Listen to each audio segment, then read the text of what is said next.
বেটা হচ্ছে এই বেটা কালকে আর থাকবে না, কালকে এমন সময় আমরাও থাকবো না এখানে।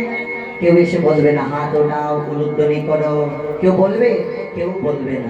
তাই আজকে সময়টা যখন পেয়েছেন সকলে কি করুন, কেমন একটু বেটা হোক, কালকে আর থাকবে না। বুঝা গেল? সবাই মিলে হাত তোলো। তোমার কৃপা হলে যাব আমরা, তোমার কৃপা হলে যাব নয়নে দিব সোনা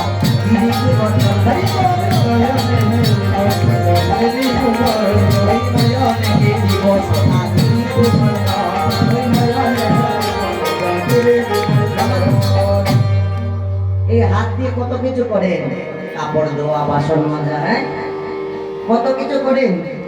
এই হাত শুধু ভগবান এই বাসন মাজার কাপড় ধোয়ার জন্য দিয়েছেন নাকি? একটু গোবিন্দের সেবায় লাগা।